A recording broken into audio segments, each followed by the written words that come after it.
প্রায় ১৫০ বছরের বিভিন্ন নিদর্শন নিয়ে জাতীয় জাদুঘরে কলের গানের সেকাল একাল শীর্ষক এই প্রদর্শনীতে এসে দর্শনার্থীরা মুগ্ধ হয়ে শুনছেন হারানো দিনের সেই সুর।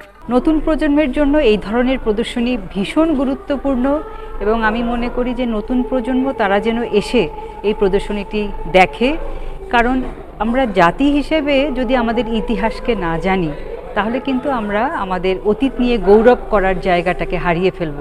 কাজেই নতুন প্রজন্ম আসবে, তারা দেখবে, তারা শিখবে, তারা জানবে, তবেই তারা ঐতিহ্য সম্পর্কে আরও সচেতন হবে। দেখলে পরে অনেক কিছু শেখার আছে, এগুলোর থেকে অনেক কিছু আগায় নেওয়ার আছে। কলের গানটা আবারও চেষ্টা করলে, এটা দেখতেও সুন্দর লাগে। এই যে মডেলটা খুবই দেখার মতো, মাইকটা কেমন একটা ফুলের মতো মনে হচ্ছে, যেন হচ্ছে জবা ফুলের মতো। এখানে রয়েছে ১৯২৭ সালের ক্যাবিনেট গ্রামোফোন, চোং লাগানো monarch horn gramophone, portable gramophone, audio cassette, compact disc এবং ট্রানজিস্টর রেডিও ছাড়াও হরেক রকমের টেলিভিশন। এই বাদ্যযন্ত্রগুলো যেন সবাইকে অতীতের ইতিহাস জানিয়ে দিচ্ছে। পুরাতন সেই টেলিভিশন, সাদা কালো অনেক টেলিভিশন দেখতেছি, তারপরে কলের গানের যেই মাইকগুলো সেগুলো দেখতেছি, তারপরে রিল দেখতেছি, আগের যুগের সেই হচ্ছে লিফলেটগুলো দেখতেছি। এগুলো খুব ভালো লাগতেছে। দেখার শেষ নাই, কিন্তু মানে যেগুলো দেখলাম সেগুলো আসলেই মানে খুবই ভালো লাগার ব্যাপার বা বিষয়। কারণ হচ্ছে যে এগুলো আমরা ছোটোবেলায় দেখেছি, এখন তো নাই বললেই চলে, কিন্তু মানে ওনার যে এটা প্রদর্শনীর জন্য আমরা এটা দেখতে পারলাম বা খুবই মানে ভালো লাগলো আসলে। প্রদর্শনীতে যে যন্ত্রগুলো রাখা হয়েছে সবগুলো এখনও সচল রয়েছে। স্থপতি, লেখক ও জাদুঘর পরিচালনা পর্ষদের সদস্য শামীম আমিনুর রহমানের একক ব্যক্তিগত সংগ্রহে থাকা এসব নিদর্শন নিয়েই শুরু হয়েছে কলের গানের সেকাল ও একাল শীর্ষক প্রদর্শনী। সামাজিক ইতিহাসের যে কোনো জিনিসই যখন আপনি তুলে ধরবেন বাচ্চাদের কাছে, শিশুদের কাছে, সেখান থেকে তারা তাদের অতীতটা জানছে, তাদের পূর্বপুরুষরা কী ধরনের জীবনযাপন করতো সেই সম্পর্কে তাদের একটা ধারণা তৈরি হয়। সুতরাং এটাও তাই যে তাদের পূর্বপুরুষ, তাদের দাদা বা তারও আগের প্রজন্মে তারা কী ধরনের, তাদের এন্টারটেইনিংয়ের ব্যবস্থাটা কী ছিল, কী ধরনের গান তারা শুনতেন, কেমন টেকনোলজি ছিল, সেটা একটা স্পষ্ট ধারণা তাদের তৈরি হচ্ছে। এটা একটা ধারাবাহিকতা, কারণ এখন তারা যা শুনছে সেটা 50 বছর বা 100 বছর পর সেটাও এই কলের গানের মতো ব্যাপারটা হবে। অন্যরা তখন অবাক হবে, ও আপনারা এইরকম ডিজিটাল এই জিনিসগুলি শুনতেন। এই কলের গানের তো সীমাবদ্ধতা অবশ্যই আছে, যেমন সব ধরনের সঙ্গীতে সব শব্দ কিন্তু এই কলের গানে রেকর্ড করা সম্ভব ছিল না, এত ফাইন ইয়ে ছিল না, এর স্পেকট্রাম কিন্তু খুব বড় ছিল না।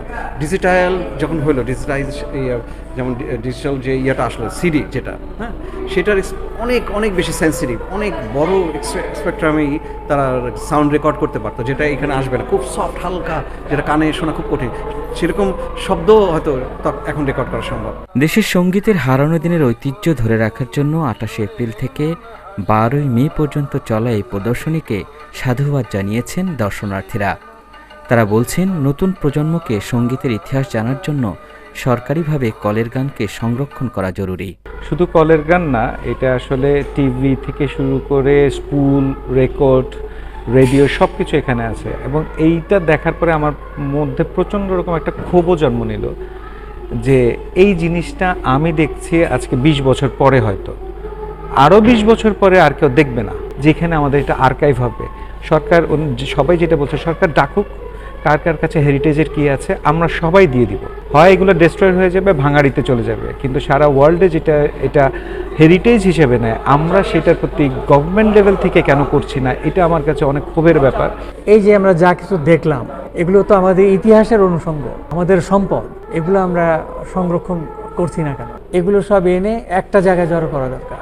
এই মাটি, এই দেশ, এই নদী, এই আবহাওয়া অনেক বিখ্যাত, পৃথিবীর বিখ্যাত মানুষের জন্ম দিয়েছে, এদের কীর্তি সংরক্ষণ করা দরকার আগামী প্রজন্মের জন্য। কলের গানের যে প্রদর্শনী হচ্ছে, এই প্রদর্শনী দেখতে নানা বয়সের মানুষ কিন্তু জাতীয় জাদুঘরে আসছেন এবং তারা বলছেন, অতীতকালে যে সকল সরঞ্জাম দিয়ে সাধারণ মানুষ গান শুনতো, সেই সরঞ্জামগুলো দেখতে পেয়ে তারা অনেক বেশি খুশি হচ্ছেন এবং তারা যে বিষয়টি জানাচ্ছেন যে অতীত ঐতিহ্য টিকিয়ে রাখার জন্য কলের গানের মতো যে সকল বাদ্যযন্ত্র বা যে সকল যন্ত্রপাতি ছিল সেগুলো জাতীয় জাদুঘরে সংরক্ষণ করলে নতুন প্রজন্ম সে সম্পর্কে আরও বেশি জানতে পারবে। জাতীয় জাদুঘর থেকে আল ইমরান, সময়ের আলো।